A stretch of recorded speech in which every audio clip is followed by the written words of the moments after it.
Greetings, everyone. This is chapter 3 of Wallace Wattles' 1910, The Science of Getting Rich. This is so good. Now, the third chapter is one of my least favorites because it's so archaic in terms of its examples. Like he talks about steel mills and farming. We'll talk about that at the end. Anyway, welcome to chapter 3, and here we go. No man or woman is kept poor because opportunity has been taken away from them, because other people have monopolized the wealth and have put a fence around it. You may be shut off from engaging in business in certain lines, but there are other channels open to you. Probably it would be hard for you to get control of any of the great railroad systems. That field is pretty well monopolized. But the electric railway business is still in its infancy, and offers plenty of scope for enterprise. It will be but a very few years until traffic and transportation through the air will become a great industry, and in all its branches will give employment to hundreds of thousands and perhaps to millions of people.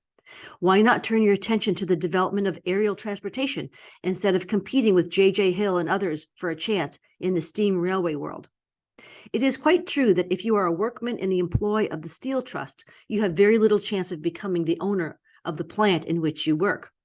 But it is also true that if you will commence to act in a certain way, you can soon leave the employ of the Steel Trust. You can buy a farm of from 10 to 40 acres and engage in business as a producer of foodstuffs. There is great opportunity at this time for men and women who will live upon small tracts of land and cultivate the same intensively. Such men and women will certainly get rich. You may say that it is impossible for you to get the land, but I'm going to prove to you that it is not impossible and that you can certainly get a farm if you will go to work in a certain way. At different periods, the tide of opportunity sets in different directions according to the needs of the whole and the particular stage of social evolution which has been reached, and the particular stage of social evolution which has been reached. I did read this earlier in practice. At present in America, it is setting toward agriculture and the allied industries and professions. Today, opportunity is open before the factory worker in his line.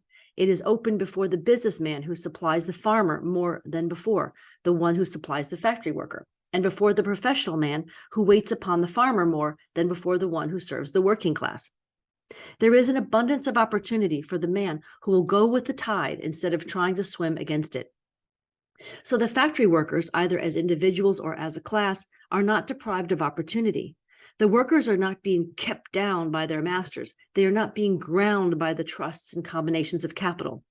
As a class, they are where they are because they do not do things in a certain way. Hold on, don't get mad yet. If the workers of America chose to do so, they could follow the example of their brothers in Belgium and other countries and establish great department stores and cooperative industries.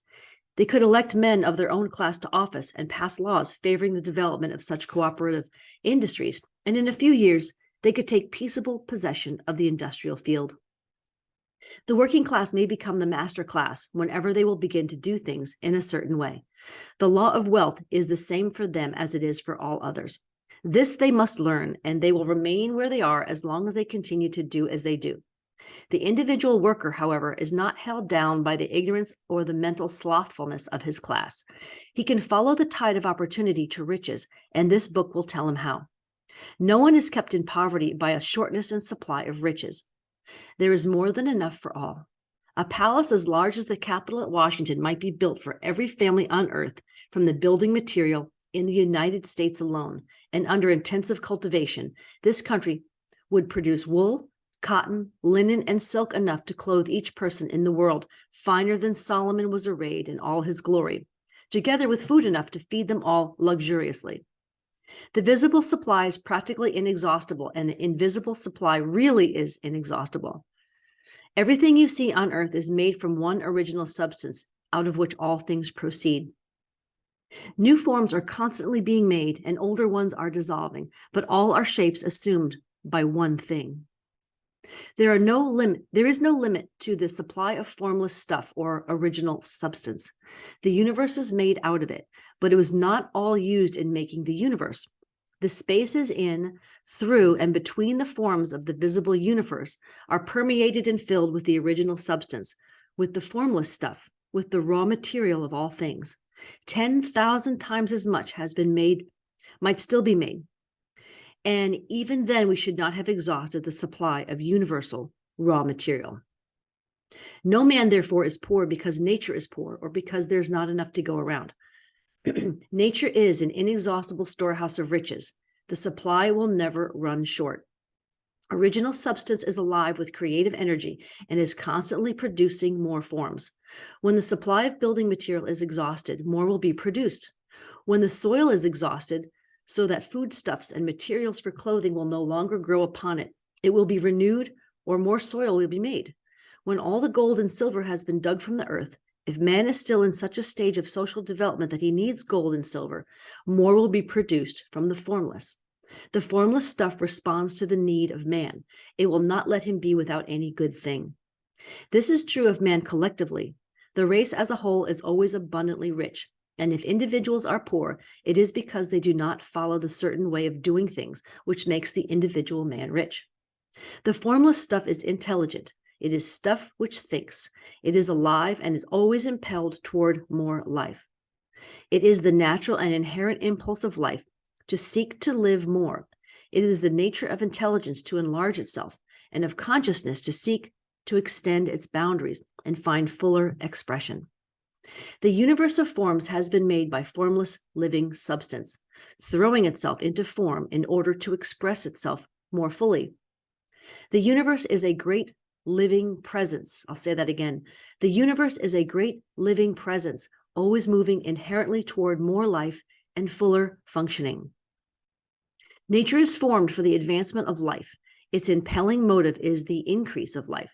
For this cause, everything which can possibly minister to life is bountifully provided. There can be no lack unless God is to contradict himself and nullify his own works. You are not kept poor by lack in the supply of riches. It is a fact which I shall demonstrate a little farther on that even the resources of the formless supply are at the command of the man or woman who will act and think in a certain way. My apologies for my stumbling there. All right, so I have some thoughts about that. I believe the concepts in this chapter are correct in that no man is poor and there's bountiful substance. There's a formless substance that can create all things, and that oil, gold, silver, etc., all things are in bountiful supply, and more will be created for us because life is always expanding and moving toward more abundance. Now, I do kind of believe that up till recently, there was a dark enemy side, like a dark global elite, if you say. I have my tinfoil hat on right now, but it's true. There's a meme out there that says, I need more conspiracy theories because all of mine have come true. And it's true. Up till recently, there has been a dark global elite because they can't create because they're not of God. They can't create from formless substance. They need us to create for them. And so they've arranged the planet. I do believe that up till recently, this was a little bit of a prison planet. And so there was a way that the dark side of things, the dark elite, if you will, were able to harvest, tax us, keep us down. Like there was a statement that, it's okay to be a millionaire, but by the time you get to the billionaire class, you're owned. Like someone comes to talk to you. You're not even allowed to be a billionaire unless you become part of the dark side. I think that's ended now, but I do think there's little minions that still prevent. So I do believe there is a global, up till recently, we had global handlers kind of harming us. So I do believe there was some harm caused to us, the little guy, right? The other beef I have with this chapter is that, he's talking about old systems. It's kind of funny because now farmers are not doing well because the big agricultural combines have these lands and we have Monsanto and all that shit. So again, a lot of evil has been perpetrated on us, but now we have the freedom to rise up again. The other reason I didn't become a mindset coach for a long time is because I was struggling with, is it really true that we can actually have all we want because we have global controllers? And a lot of the people that are lauded in these archaic times in the 1900s, a lot of people that are lauded for, making it on their own, like all the industrial capitalists, Edison, Thomas Edison, Einstein, blah, blah, blah, blah, blah, Bill Gates. Now we know more about these people that maybe they were handled, provided for, evil, in fact, on the dark side. So it's hard to read about some of these people and believe the bullshit. So I have had to, in my own personal life, wade through that. And I realized that these concepts are true and valid and real. And it's almost like the entire globe is like a big, gigantic test for us. Like even given the evil and given that the evil's fading and going away and breaking and cracking apart, Can we rise up and manifest for ourselves abundance for all, for everyone on the planet? And I know that we can. It's like a big, gigantic test. Like it's like the jail. We've been in jail all this time, you know, given time out in the yard, given a cigarette now and then, able to feed, you know, at the cafeteria, able to walk around a little bit. But now the prison doors are open, but are we still going to complain and say we can't do it? Can we walk out of the prison cells and go create beautiful lives? Anyway, I'll stop there. It's a good chapter. I liked it better even after this third reading. The next chapter is a doozy, and that's where we begin to get to how to understand how to get rich. And by rich, of course, we do mean money, because money makes the world go round. It's a pay-to-play world. But how I mean it, and Napoleon Hill means it, is a prosperity where you can do what you want, when you want, with whomever you want. I'll talk to you soon.